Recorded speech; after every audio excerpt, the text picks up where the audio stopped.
Next worksheet है coordinate geometry की।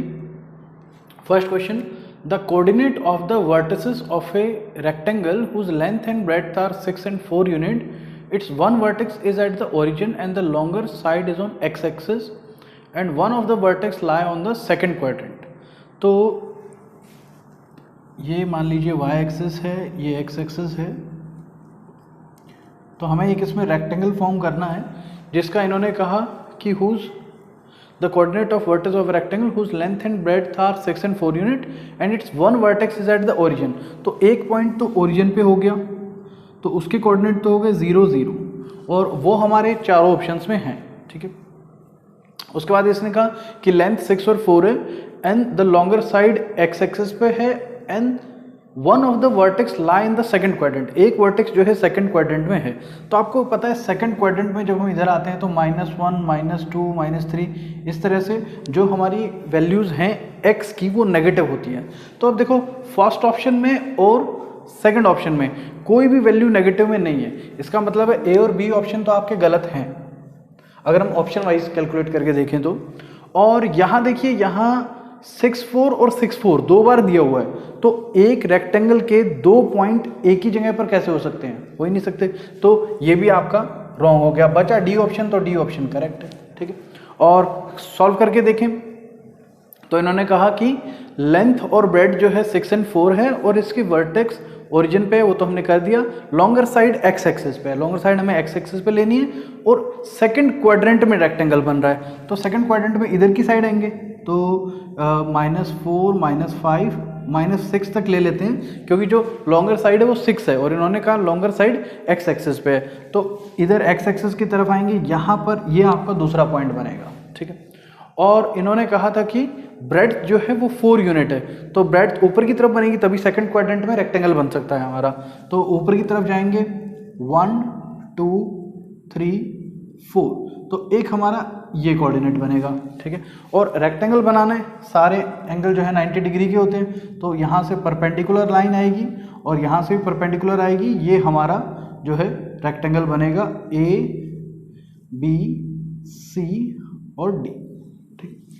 तो C के कोऑर्डिनेट 0 0 है, B के कोऑर्डिनेट क्या होंगे, x की वैल्यू तो y एक्सिस पे 0 होती है और y की वैल्यू ये 4 है, तो एक हो गया 0 4। और यहाँ पर A पर x की वैल्यू -6 है और y की वैल्यू 4 है, और इस पॉइंट पर x की वैल्यू -6 है और y की वैल्यू 0 है। तो ये चारों कोऑर्डिनेट होने चाहिए, देखो 0 0 ये रहा, 0 4 ये रहा, -6 and 4 ये रहा और -6 0 ये रहा, ठीक है। तो आपका डी ऑप्शन करेक्ट है।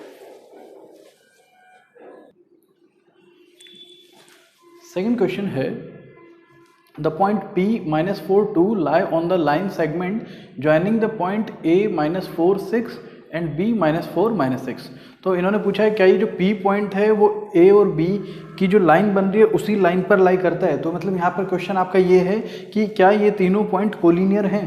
तो एक तो हमने कोलिनियर के मेथड किए हुए हैं कोऑर्डिनेट ज्योमेट्री में कि जैसे ये मान लीजिए यहाँ पे बोला है कि P जो है A और B के बीच में लाई करता है क्या, तो मतलब ये तीनों कोलिनियर है। तो एक तो तरीका हमारा ये होता है कि हम AP डिस्टेंस निकालें डिस्टेंस फार्मूला से, फिर PB निकालें और AB निकालें, और AP और PB का सम अगर AB के इक्वल आ रहा है तो ये इसके बीच में लाई करता है, तो वो काफ़ी लंबा मेथड है। और दूसरा जो है AP और B तीनों पॉइंट से एरिया ऑफ ट्रायंगल निकाल लें और उसको चेक करें, अगर वो इक्वल टू 0 आ रहा है तो भी ये कोलिनियर है, ठीक है। और ये भी थोड़ा सा इस क्वेश्चन के हिसाब से लंबा है क्योंकि यहाँ पर आप सीधा सीधा देखिए x के कोऑर्डिनेट -4 -4 और -4 हैं। अगर किसी के भी जैसे कि x के कोऑर्डिनेट या y के कोऑर्डिनेट तीनों पॉइंट के अगर सेम हैं तो वो एक लाइन पर पक्का लाई करेंगे ही करेंगे, ठीक है। तो इस हिसाब से आप सीधा इसको ट्रू बोल सकते हैं, आपको कैलकुलेट करने की जरूरत नहीं है। और या आप ग्राफिकली भी निकाल के देख सकते हैं, देखो ये y एक्सिस ये x एक्सिस,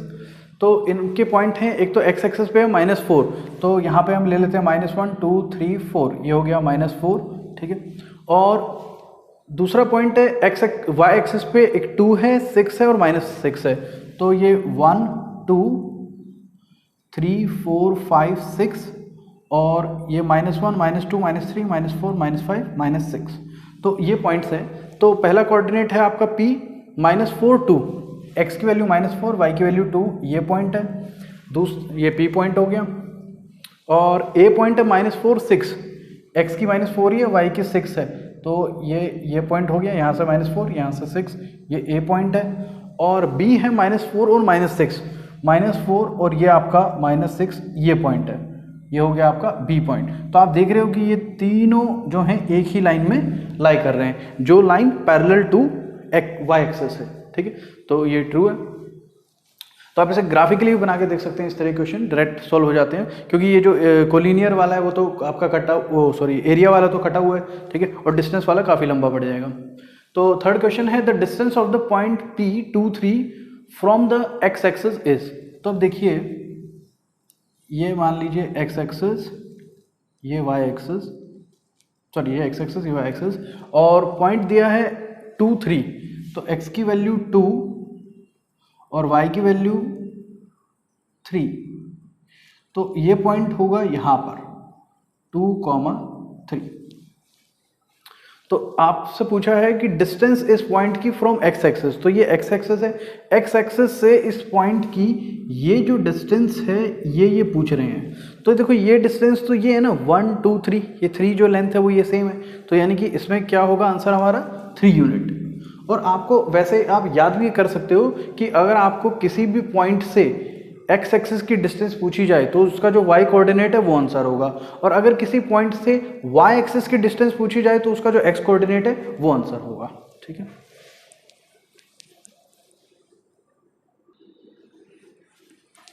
नेक्स्ट क्वेश्चन है fourth, the distance between the point a cos theta plus b sin theta 0 and 0, a sin theta minus b cos theta is.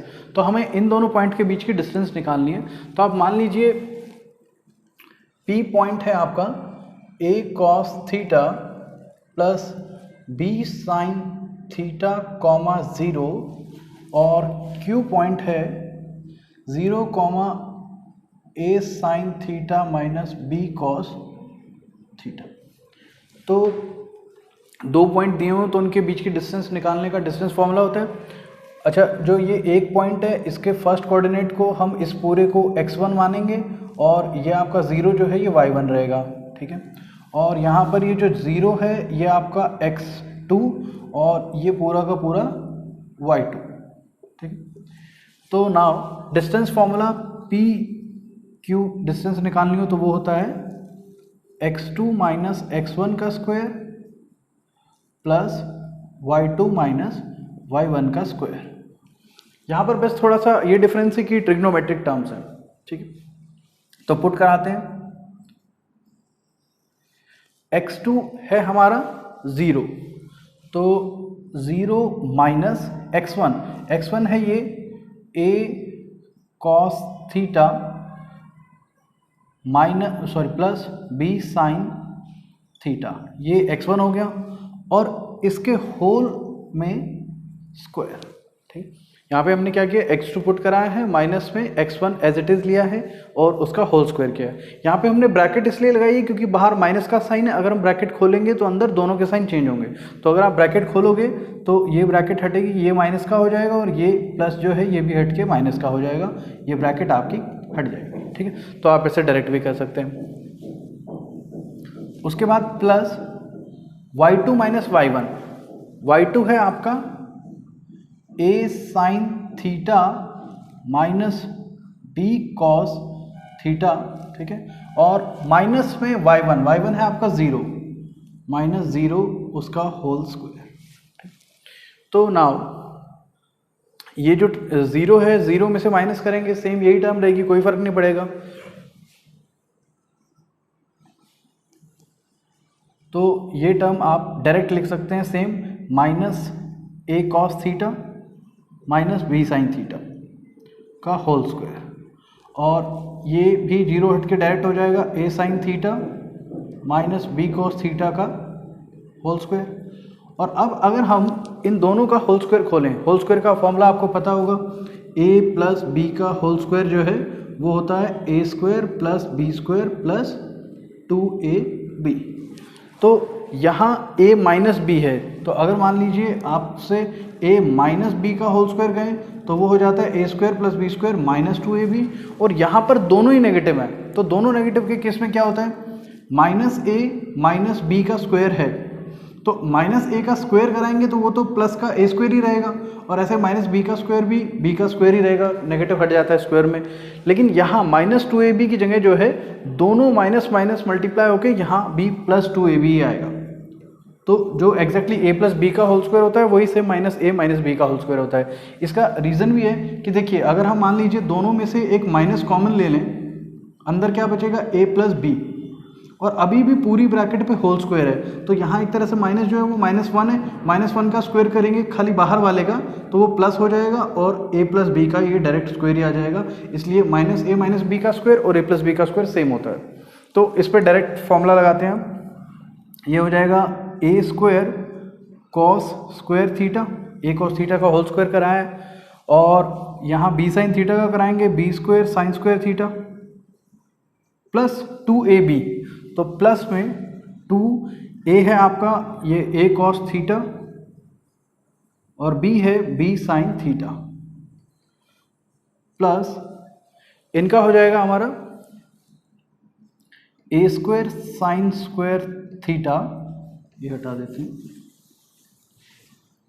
Plus minus b cos theta का हो जाएगा b square cos square theta, और minus में 2 और इन दोनों की multiply a cos या a, यहाँ पर a साइन थीटा है, यहाँ a कॉस थीटा था, यहाँ a साइन थीटा है, तो a sine theta b cos theta, और इस पूरे पे जो है अंडर रूट आएगा।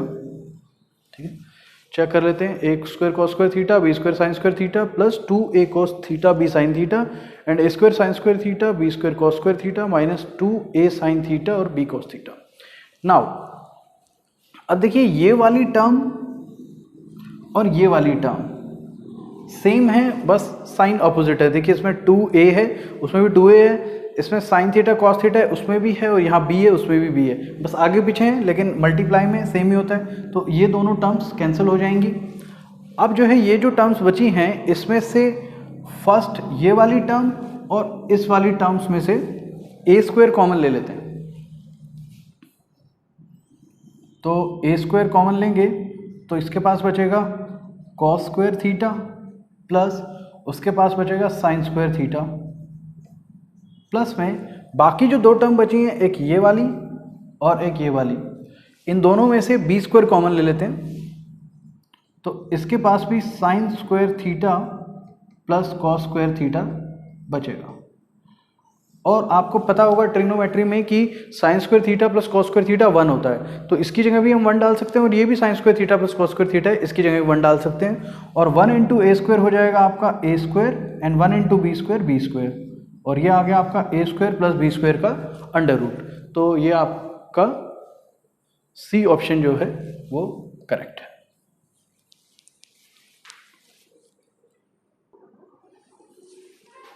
नेक्स्ट क्वेश्चन है the value of y if the distance between these point is 10।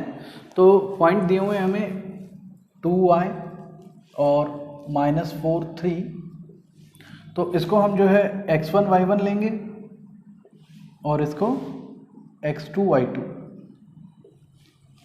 तो distance between them is 10 given है हमें, तो इन दोनों की अगर डिस्टेंस निकालते हैं, डिस्टेंस फॉर्मूला सेम जो हमने लास्ट क्वेश्चन में किया है, तो -4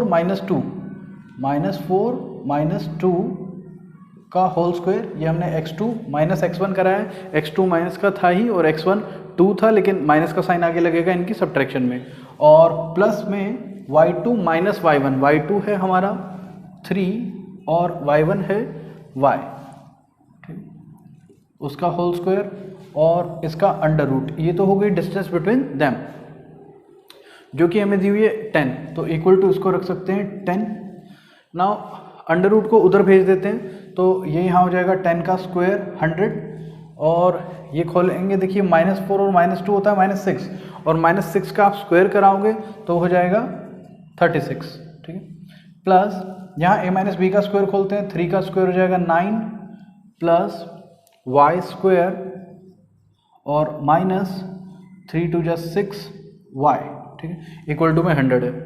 नाउ 36 और 9 होता है 45, और ये 100 अगर इधर आएगा 45 में सब्ट्रैक्ट होएगा तो ये आ जाएगा माइनस का 55 इक्वल टू में बचा 0, और ये दो टर्म बच गई हैं, ये लिख लेते हैं y² माइनस 6y। ठीक है, नाउ हमें इसकी मिडिल टर्म स्प्लिटिंग करानी पड़ेगी y की वैल्यू निकालने के लिए। और तो देखिए हमें मल्टीप्लाई में चाहिए 55 और सम चाहिए 6। तो देखो 11 5 या 55, इसके तो फैक्टर ही 2 होते हैं। ठीक है, तो और 11 में से अगर 5 माइनस करेंगे तो 6 ही बचता है। तो यहाँ हम इस तरह से कर सकते हैं y² minus 11y plus 5y, क्योंकि हमें माइनस का बड़ा लेना पड़ेगा, माइनस 6y चाहिए हमें, तो माइनस 11y लेंगे plus 5y minus 55 equal to 0। पहली दोनों टर्म्स में से y कॉमन ले लेते हैं, ये आ जाएगा y माइनस 11, और इन दोनों टर्म्स में से 5 कॉमन ले लेते हैं, ये आ जाएगा y माइनस 11 इक्वल टू 0। दोनों टर्म में से y माइनस 11 कॉमन लेंगे, इसमें बचेगा y, उसमें 5 इक्वल टू 0। y माइनस 11 को इक्वल टू 0 रखेंगे तो y की वैल्यू आ जाएगी 11, और y प्लस 5 को इक्वल टू 0 रखेंगे तो y की वैल्यू आ जाएगी माइनस 5। तो माइनस 5 हमारे पास ऑप्शन में नहीं है, 11 ऑप्शन में है, तो D हमारा आंसर हुआ। वैसे जो है दोनों ही आंसर करेक्ट हैं, जो भी आपके ऑप्शन में होगा वो आप टिक कर सकते हो। तो 11 है तो ये D ऑप्शन इसका करेक्ट है। 6th क्वेश्चन है the point P02 is the point of intersection of y axis. ये पॉइंट y एक्सिस पे इंटरसेक्ट करता है। तो देखो इसकी x की वैल्यू 0 है तो ये y एक्सिस पे तो इंटरसेक्ट करेगा ही। And perpendicular bisector of the line segment joining the point this and this, और इन दोनों का परपेंडिकुलर बाइसेक्टर है। तो देखिए एक पॉइंट है हमारा a -1 1, और एक पॉइंट है b 3, 3, और ये बोल रहे हैं कि ये जो पॉइंट है 0 2, ठीक है, ये परपेंडिकुलर बाइसेक्टर है इन दोनों का। तो हम अगर सिर्फ बाइसेक्टर पॉइंट को ही उठाएं, बाइसेक्टर का मतलब हुआ इन दोनों के मिड में आना चाहिए, यानी कि ये दोनों साइड इक्वल होनी चाहिए। तो अगर हम इन दोनों पॉइंट से a और b की हेल्प से ये मिड पॉइंट निकालें तो देखिए ये x1 y1 हो गया, ये x2 y2 हो गया, और जो बीच वाले पॉइंट होते हैं वो xy होते हैं। और मिड पॉइंट का फॉर्मूला क्या होता है, x equal to x1 plus x2 by 2, और y equal to y1 plus y2 by 2। ये फॉर्मूला होता है मिड पॉइंट का। तो मिड पॉइंट x के कोऑर्डिनेट निकालेंगे तो क्या होगा, x1 -1 plus y1 sorry x2 3 by 2, 3 - 1 हो जाएगा 2, 2 बाई 2 1 आ जाएगा, और y आएगा y1 plus y2 1 plus 3 by 2, 3 plus 1 4 by 2 2 आ जाएगा।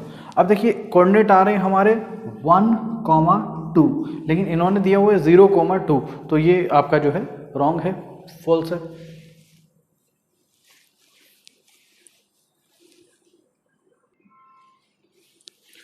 नेक्स्ट क्वेश्चन है a circle has it centre at the origin. तो ये y एक्सिस, ये x एक्सिस, ये सेंटर एट द ओरिजिन है, तो सेंटर ओरिजिन पे हो गया।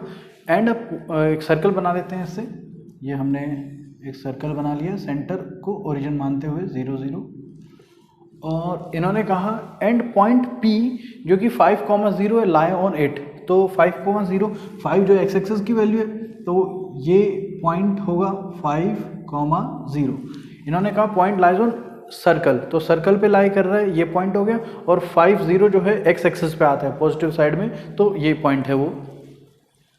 ना इन्होंने कहा द पॉइंट Q 6, 8, अच्छा इस पॉइंट का नाम जो है P है, और दूसरा बोला है Q 6, 8। तो देखो 5 के बाद ही कहीं 6 आ रहा होगा, और ये 5 है, ये रेडियस एक तरह से 5 हो गई, तो ये रेडियस भी क्या होगी, 5 ही होगी।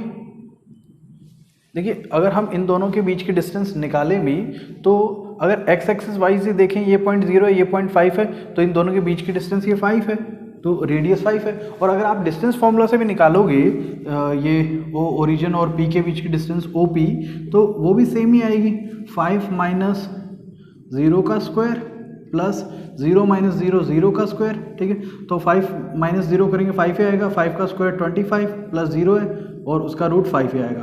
तो ये डिस्टेंस आपकी एक तरह से 5 है जो कि रेडियस है, और ये भी 5 रेडियस है। तो दूसरा वाई एक्सिस पे पॉइंट कहाँ बोला इसने 8, तो इससे ऊपर कहीं ये 5 है तो 6 7 8 ऐसे ये पॉइंट होगा, और ये कोऑर्डिनेट और ये जाकर जहाँ मिलेंगे, यानी कि ये पॉइंट आपका 6,8 जो क्यू पॉइंट होगा, ये हमें दिख रहा है कि ये सर्कल से क्या होगा, आउटसाइड पे होगा, ठीक है।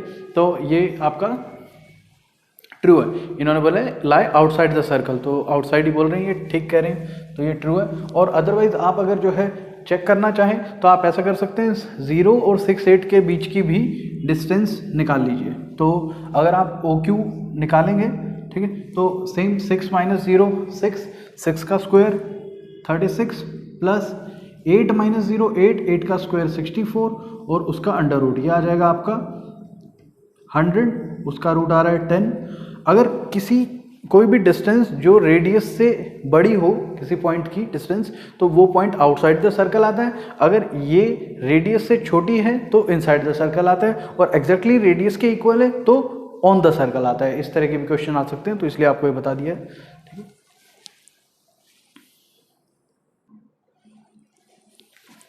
तो नेक्स्ट क्वेश्चन है, the radius of the circle, एक सर्कल की रेडियस पता करनी है, who centre is at the origin, centre origin पे है 0 0। तो जैसे ये एक्स एक्सिस और ये वाई एक्सिस बना देते हैं, और and which passes through the point -6,8, x की वैल्यू -6 है और वाई की वैल्यू 8 तो पॉजिटिव इधर होगी, तो यानी कि यहाँ कहीं पॉइंट ये आएगा आपका -6 और 8, एक्स की वैल्यू -6 है और वाई की वैल्यू 8 है, उस पॉइंट से ये पास हो रहा है, ठीक है। और आपको जो है इसकी रेडियस पूछिए, तो रेडियस क्या होगी इस पॉइंट की और इस पॉइंट के बीच की ये डिस्टेंस, तो ये हम डिस्टेंस फॉर्मूले से निकाल सकते हैं। और ये जो अभी हमने पिछला 7th क्वेश्चन किया था उसमें भी कोऑर्डिनेट हमारे 6 और 8 ही थे, और इसमें -6 और 8 है, उससे कोई फ़र्क नहीं पड़ता आंसर पे, क्योंकि डिस्टेंस तो हमेशा पॉजिटिव ही होती है। तो दोनों के बीच की डिस्टेंस उसमें भी 10 आई थी, इसमें भी जो है आपकी 10 ही आएगी। फिर भी निकाल के दिखा देता हूँ आपको।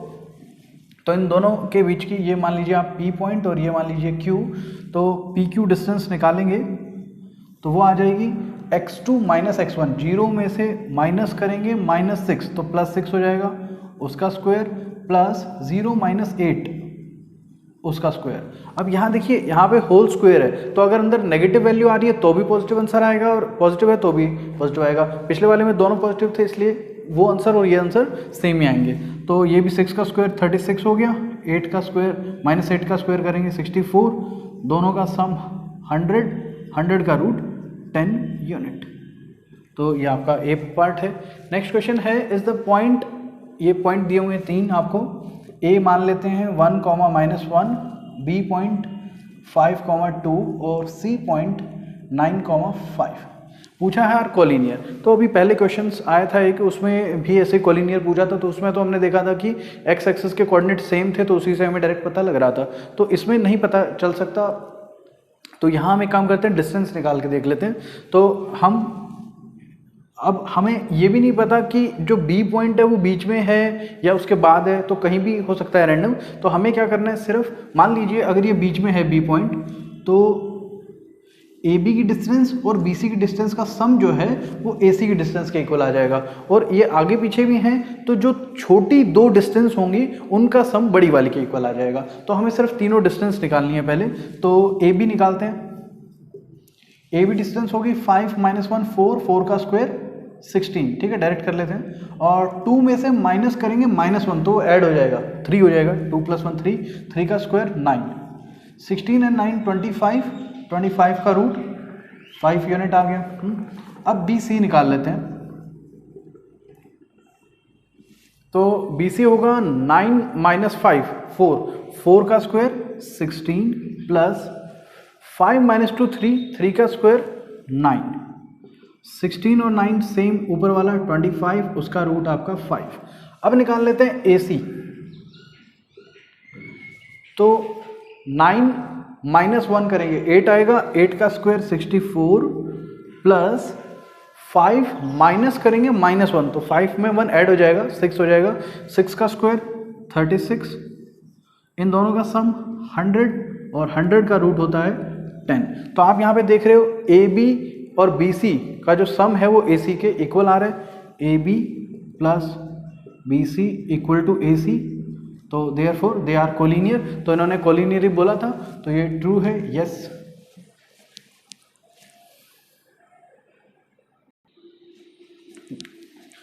नेक्स्ट क्वेश्चन है, if the point P21 lie on the line segment joining A42 और B84, तो A आपका है 42 और B है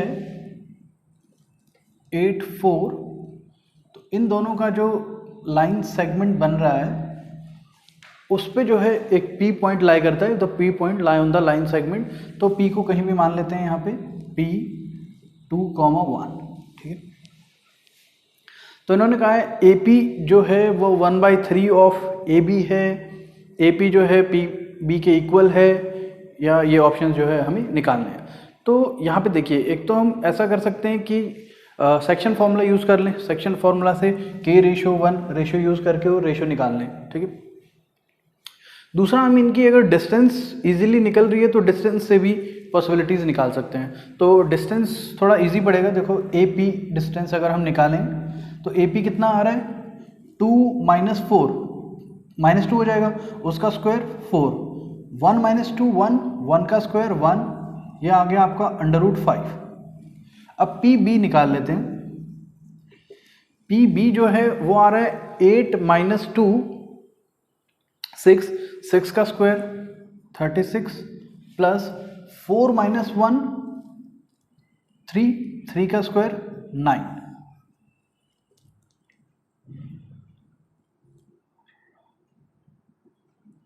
45 का अंडर रूट आ रहा है ये। और अब AB बच गया, AB निकाल लेते हैं। तो AB आ रहा है 8 - 4 हो गया आपका 4, 4 का स्क्वायर 16 प्लस 4 - 2 2, 2 का स्क्वायर 4, यह आ रहा है √20। तो देखिए 45 को हम जो है 9 × 5 बोल सकते हैं। 9 का रूट होता है 3, तो 3 बाहर आ जाएगा, 3√5 बन जाएगा ये। और 20 को हम 4 5 या 20 बोल सकते हैं, और 4 का रूट बाहर आएगा, 2 आ जाएगा, और ये 2√5।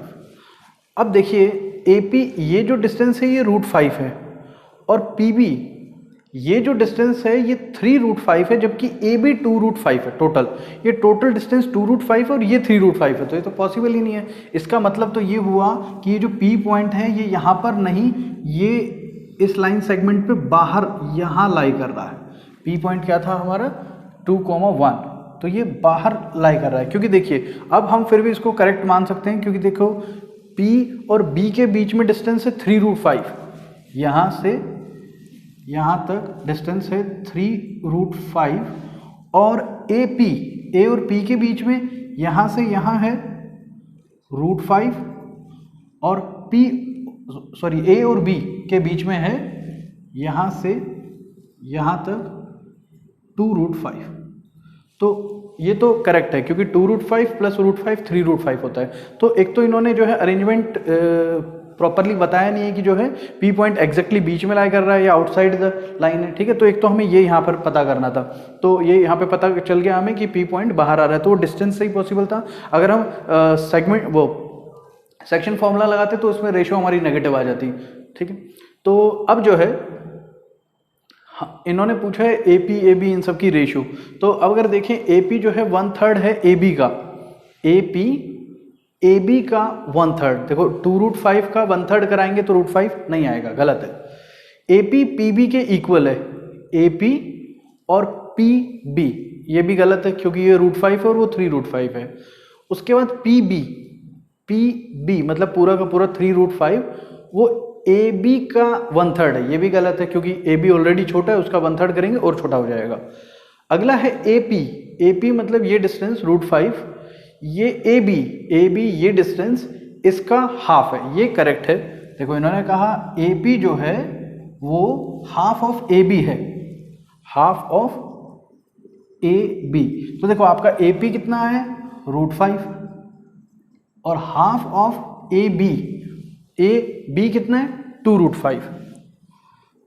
तो यहाँ आप 2 से 2 कट करोगे, देखो दोनों साइड सेम आ रही है, तो ये जो है डी ऑप्शन आपका करेक्ट है। तो ये होगी आपकी कोऑर्डिनेट ज्योमेट्री की वर्कशीट 1, इसकी पीडीएफ, और वर्कशीट 2 की पीडीएफ जो है आपको डिस्क्रिप्शन में मिल जाएगी।